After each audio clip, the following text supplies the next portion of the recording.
Hello everyone, welcome to another episode of the Halo Forge Epidemic. This is PsychoDuck, and I'm here with another competitive map feature to share with you guys. Today we are looking at Angst by the Xzample. And Angst is an asymmetrical 1v1/2v2 map, which is best played with MLG game settings because you will need the increased jump height to do some of the tack jumps on the map. And since a lot of you guys have been asking for some 1v1 and 2v2 map features, just like I mentioned in the brick video, I'm starting to do those, so this is the first. There will of course be more in the future mixed into our other lineup of competitive maps. So Angst is a really interesting map. It basically has 4 rooms, each with a different point of interest, or something like that. They're all interconnected very well, and it's just a lot of fun. So something I figured I would do a bit differently for this map is, being a 1v1, I figured I would showcase gameplay from both players' perspectives at the same time in sort of a picture-in-picture view. This way you guys can kind of get a better idea of how the map plays, what it feels like when you're playing it. It'll almost be like playing a match, because you can really see exactly what both players are doing at the same time, and hopefully they'll just give you guys a better idea of what's going on. So Xzamples is on the big screen. He's red team and I'm on the little screen up top. And this initial encounter is very important because each player kind of spawns with a power weapon, and then this active camo is in the middle. If I was a bit better of a sniper, I would have been able to line up a shot and hopefully take Xzamples out on his way to the active camo. But unfortunately that didn't happen. So that initial push is very important because whoever walks away victorious kind of has the upper hand for a little bit. As you can see, Xzamples has both power weapons now and the active camo. Something that's even more important on this map than just being able to hold the power weapons, though, is map knowledge. So obviously, being the creator, Xzamples kind of has better map knowledge on here than I do. But I think I still was able to sort of, over a couple games, I was able to really pick up the map and figure out what's going on. And on the surface, it may seem like a fairly simple map, but once you really delve into it, it becomes a lot more complex and a lot more interesting. So there is this teleporter, which is kind of right below Xzamples right now. I had just gone through. And something that's interesting about that is if a player is being shot at in that camo room where the teleporter is, likely their quickest escape route is going to be to run through the teleporter. But if the player shooting at them sees them going through the teleporter and knows right where they're going, they'll still have the upper hand. So player who may not know the map as well, their obvious choice is going to be to go through the telly. But for a player who knows the map better, they might want to kind of fake the other player out and kind of trick them, go somewhere else.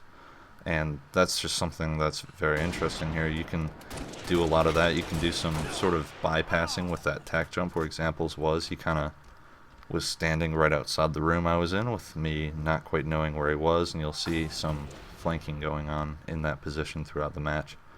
I think that's another really interesting thing. And I also think that Xzamples just shot me right in the head, and the shot didn't register. So that's unfortunate for him, but lucky for me. Of course, something else that's kind of cool about this map and other 1v1s is just the level of detail that can be put into the aesthetics. So there's some really nice trim on the walls and ceiling and all that. And in other 1v1s, you'll see this to an even greater extent. But I think Angst has more of a simple but very clean, very nice aesthetic theme.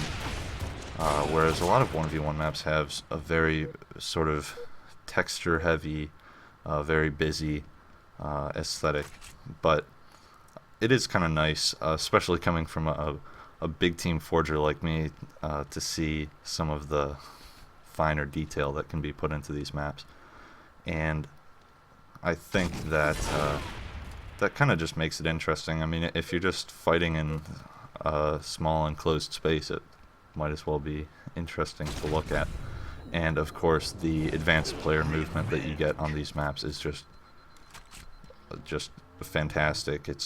And this is one of the best ones for that. Just the way the two players can traverse the map and trick each other and flank each other and just use the teleporter and grab lift and tack jumps to their advantage and just use map knowledge to their advantage is just something that's really cool, and it's something you don't really get on anything other than 1v1 or 2v2 maps, at least not to the same extent. So I think that is really cool. And something else I'd like to mention is that there seems to be a lot of, I'm not quite sure what word to use, but there's kind of tension between a lot of 1v1 forgers or more competitive forgers and some other forgers, like big team forgers, etc. And I think it's kind of silly because what a lot of people don't realize is that it's not like there's one type of map that's the best. They're all great, and there's going to be great maps in every category. But a lot of people kind of think that their one category is the best, which is really silly, and I think it's important to be able to appreciate every different category of maps, even outside of the competitive spectrum as well. I think that's something that at THFE, obviously, we've had a big focus on with our mini games and all that. But I think it's just important to kind of remember that no matter what kind of maps you may prefer making or prefer playing, that every kind of map kind of deserves your respect and appreciation, as long as it's a good map within that category. But anyways, I think that's enough of that. Sorry to go off on a tangent, but I think that is something that's pretty important to mention. I did actually have the entire game here in this footage. I cut it down a little bit in a few areas. I actually cut it down to 10 kills. It went actually well past 15. It was a, I believe, 25-minute match. Obviously, I couldn't do that. There were a few minutes of downtime as well, where we were kind of stuck just going around the map in circles, not being able to find each other, which I would suggest could be a problem with the map, but I think it might have actually just been a fluke, because the way the flow and all that works on this map is actually really spectacular, so I somewhat doubt that that was actually a problem with the map. But it will happen occasionally, I suppose. So I cut that out. I also cut out a black screen. So sorry for not providing a super in-depth experience with the gameplay, but I thought that was the best way to go. I'm not exactly an MLG commentator, so I couldn't quite just commentate on a 25-minute match. I think that would have been really boring. Although some of you guys seem to want to hear me read you guys a book, as I saw in the brick video, which I found very interesting. But anyways, all that aside, the match here is starting to wind down, and I stuck in a pretty hilarious clip at the end, which you'll see in just a minute here.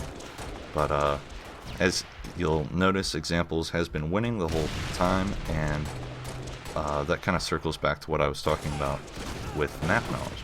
Is just that, I mean, yes, Xzamples is a more skilled player than me as well, but his map knowledge is really what won him the match. So here you can see us ninjaing each other and just failing pretty spectacularly. But anyways, I hope you guys have enjoyed. This has been PsychoDuck with Halo Forge Epidemic. Thanks for watching.